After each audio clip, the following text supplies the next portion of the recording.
2024-25 ఆర్థిక సంవత్సరంలో బిందు, తుంపర్ల సేద్యం అమలులో ఆంధ్రప్రదేశ్ రాష్ట్రం దేశంలోనే మొదటి స్థానంలో నిలిచింది. పంటల సాగుకు అవసరమైన సాగునీరు కాలవల ద్వారా పారించటం సమస్యగా మారుతున్న తరుణంలో అందుబాటులోకి వచ్చిందే సూక్ష్మ సేద్యం.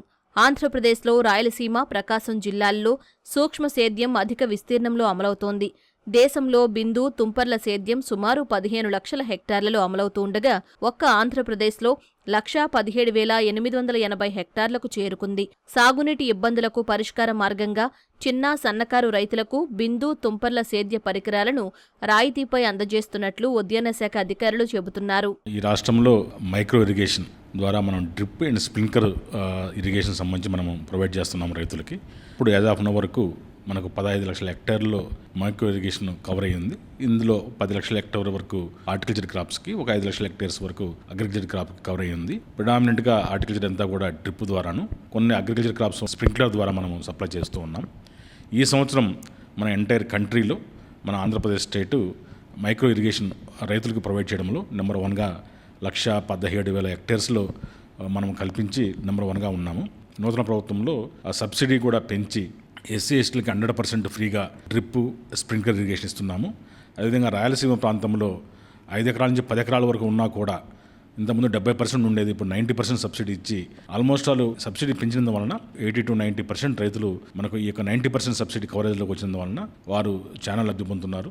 రీసెంట్గా మనకు ఈ డ్రిప్ పర్టికులర్గా రాయలసీమ జిల్లాలు అట్లాగే నార్త్ కోస్టల్ జిల్లాల్లో ఎక్కువగా వాడుతున్నారు. దీనివల్ల మనకు ఒకటి వాటర్ సేవింగ్, 2 ప్రొడక్టివిటీ ఎన్హాన్స్మెంట్. రీసెంట్గా మనము ఈ మైక్రో ఇరిగేషన్లో కూడా ఆటోమేషన్ చేస్తున్నాం. ఆటోమేషన్ ద్వారా ఆ రైతు ఇంటి దగ్గర నుంచి కూడా మనము ఎగ్జాక్ట్గా ఎంత క్వాంటిటీ వాటర్ రిలీజ్ చేయాలి, ఏ టైంలో రిలీజ్ చేయాలి అనేది బేస్డ్ ఆన్ ఏదైతే సెన్సర్స్ ఉపయోగించి ఆ సెన్సర్స్ ద్వారా ఆ సాయిల్లో ఉన్న మాయిశ్చర్ ఉంది అనుకున్నప్పుడు ఆ రైతుకు అలర్ట్ వెళ్తుంది. సెన్సర్ సిస్టము, అదేవిధంగా ఆటోమేటిక్ కంట్రోల్ ప్యానల్ ఉపయోగించి దాన్ని మొబైల్ యాప్కి లింక్ చేసుకుంటూ మనము దాన్ని ఆటోమేషన్ ద్వారా మైక్రో ఇరిగేషన్కి నెక్స్ట్ అడ్వాన్స్మెంట్కి మనం ఈ సంవత్సరం వెళ్తున్నాము. సూక్ష్మ సేద్యంలో ఆంధ్రప్రదేశ్ రాష్ట్రం తొలి స్థానంలో నిలవగా గుజరాత్, ఉత్తరప్రదేశ్, తమిళనాడు రాష్ట్రాలు తర్వాత స్థానంలో నిలిచాయి. ఈ విధానంలో ఫెర్టిగేషన్ ద్వారా ఎరువులను కూడా నీటితోనే మొక్కలకు అందించే అవకాశం ఉండటంతో ఎరువుల వృధాను సైతం అరికట్టవచ్చు. రానున్న కాలంలో బోర్లన్నింటిలో 100% సూక్ష్మ సేద్యం అమలు చేయడానికి కసరత్తు చేస్తున్నామని, అలానే రైతులు ఇంటి నుంచి సూక్ష్మ సేద్య విధానాన్ని అమలు చేసేలా మొబైల్ యాప్ విధానం ద్వారా ఆటోమేషన్ చేసేందుకు పరిశీలిస్తున్నామని అధికారులు చెబుతున్నారు. 2024-25 ఆర్థిక సంవత్సరానికి గాను ఆంధ్రప్రదేశ్ మైక్రో ఇరిగేషన్ పథకం ద్వారా 1,17,880 హెక్టార్ల విస్తీర్ణంలో బిందు మరియు తుంపర సేద్య పరికరాలను మంజూరు చేయడం జరిగింది.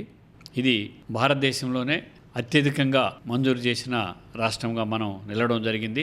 ఆంధ్రప్రదేశ్ రాష్ట్ర ప్రభుత్వం నుంచి టోటల్గా బడ్జెట్ వచ్చేసి 1,176 కోట్లు. ఈ 1,176 కోట్లలో 328 కోట్లు కేంద్ర ప్రభుత్వం వాటాగా ఉంటుంది.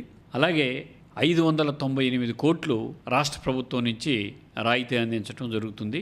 100% బోర్లన్నీ కూడా మైక్రో ఇరిగేషన్తో కవర్ కావాలి. శాచ్యురేషన్ మోడ్ అంటారు. 100% శాచ్యురేషన్ మోడ్లో మన రాష్ట్రంలో ఈ మైక్రో ఇరిగేషన్ పథకాన్ని అమలు చేయడానికి ఉద్యాన శాఖ ద్వారా అన్ని రకాలైనటువంటి ప్రయత్నాలు జరుగుతూ ఉన్నాయి. ఎంత నీరు అవసరమో, ఎంత ఎరువు అవసరమో అంతే ఇచ్చేసి తక్కువ నీరు, తక్కువ ఎరువుతోటి ఎక్కువ దిగుబడి, పర్ డ్రాప్ మోర్ క్రాప్, అతి తక్కువ నీళ్లు, అతి ఎక్కువ దిగుబడి, అతి ఎక్కువ ఆదాయము దిశగా ఉద్యాన శాఖ ఈ మైక్రో ఇరిగేషన్ పథకాన్ని అమలు చేస్తూ ఉంది. 2025-26 సంవత్సరం నుంచి 5 ఎకరాల వరకు పొలం ఉండేటువంటి ఎస్సీ ఎస్టీ రైతులందరికీ కూడా 100% రాయితీ ఇవ్వడం జరుగుతుంది. అలాగే రాయలసీమలో కూడా గతంలో అక్కడ ఉన్నటువంటి కరువు పరిస్థితులను దృష్టిలో పెట్టుకొని, అక్కడ ఉన్నటువంటి ఉద్యాన పంటల యొక్క ప్రాధాన్యతను దృష్టిలో పెట్టుకొని 10 ఎకరాల వరకు పొలం ఉండే రైతులు కూడా 90% ఉండేది. అది మధ్యలో 70% చేయడం జరిగింది. తిరిగి ఇప్పుడు ముఖ్యమంత్రి గారి ఆదేశాల మేరకు ఈ ఆర్థిక సంవత్సరం నుంచి 2025-26 ఆర్థిక సంవత్సరం నుంచి 10 ఎకరాల వరకు పొలం ఉండేటువంటి రైతులకు కూడా రాయలసీమ మరియు ప్రకాశం జిల్లాలో 90% రాయితీని పునరుద్ధరించడం జరిగింది. దీనికి తోపాటు 2025-26 ఆర్థిక సంవత్సరం నుంచి ఆటోమేషన్ పరికరాలను కూడా రాయితీతో ఇంట్రడ్యూస్ చేయడానికి రాష్ట్ర ప్రభుత్వం అంగీకరించింది.